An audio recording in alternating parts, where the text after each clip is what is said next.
చంద్రబాబుపై మండిపడుతున్న టీటీడీ ఉద్యోగులు మీరు రాజకీయ స్వలాభం కోసం టీటీడీని వాడుకోవద్దు అని చంద్రబాబుకు తేల్చి చెప్పిన ఉద్యోగులు టీటీడీ ఉద్యోగ కార్మిక సంఘాల గౌరవాధ్యక్షులు కందారపు మురళి ఓ ప్రకటనలో విమర్శించారు.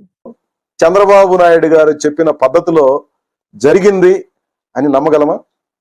దీని అర్థం ఏంటి?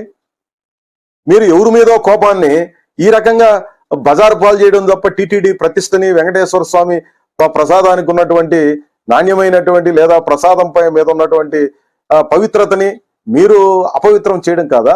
ఇది ఏ రకంగా సమంజసమైంది? చంద్రబాబు నాయుడు గారు, మీరు ఆలోచించండి.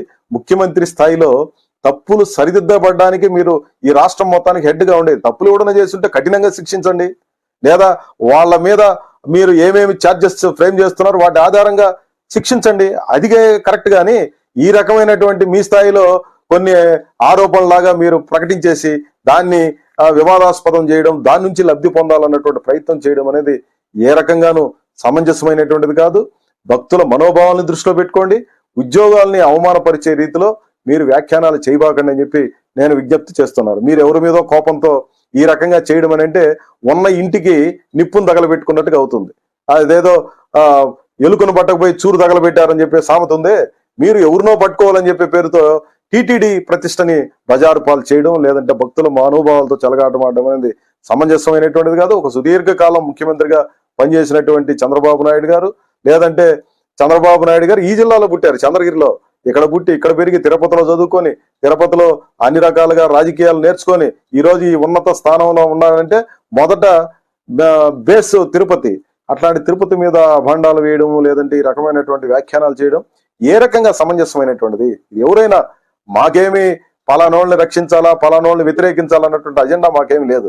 టీటీడీలో జరుగుతున్నటువంటి వాటి మీద అనవసరమైనటువంటి తప్పుడు వ్యాఖ్యానాలు, లేదంటే తప్పుడు ప్రచారాలు చేయడం వల్ల చిట్ట చివరికి ఎవరికి నష్టం జరుగుతుంది? అల్టిమేట్ గా మళ్ళీ టీటీడీకే నష్టం జరుగుతుంది. టీటీడీకి నష్టం జరగడం అంటే భక్తుల మనోభావాలను దెబ్బతీయడం, లేదా దాన్ని ఆధారంగా జీవిస్తున్నటువంటి ప్రజల యొక్క ఉపాధిని దెబ్బతీయడం తప్ప మరొకటి కాదనే విషయాన్ని తప్పనిసరిగా మీరు అర్థం చేసుకోవాలి. తిరుపతిలో పుట్టి పెరిగి ఇక్కడ రాజకీయాలు చేస్తున్నటువంటి మానాటి వాళ్ళందరూ దాదాపు 56 ఏళ్ళు ఇప్పుడు నాకు వయసు. ఇంతకాలం మేము అన్ని చూస్తున్నాం. టీటీడీలో ఇట్లాంటి జరగడానికి అవకాశం లేదు. మేము దగ్గరగా చూస్తున్నాం. చంద్రబాబు నాయుడు గారికి తెలియదని అనుకోలేం.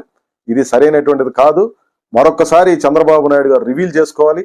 ఇట్లాంటి ఆరోపణలు ఏ రకంగానూ సమంజసం కాదు. దాని మీద ఉపసంహరించుకొని ఇట్లాంటి వ్యాఖ్యానాలు భక్తుల మనోభావాలు లేదా ఉద్యోగులకి హర్ట్ చేసేటట్టుగా వ్యాఖ్యానాలు వద్దు అని చెప్పి నేను చంద్రబాబు నాయుడు గారికి సూచన చేయదలుచుకున్నాను. సెలవు. నమస్కారం.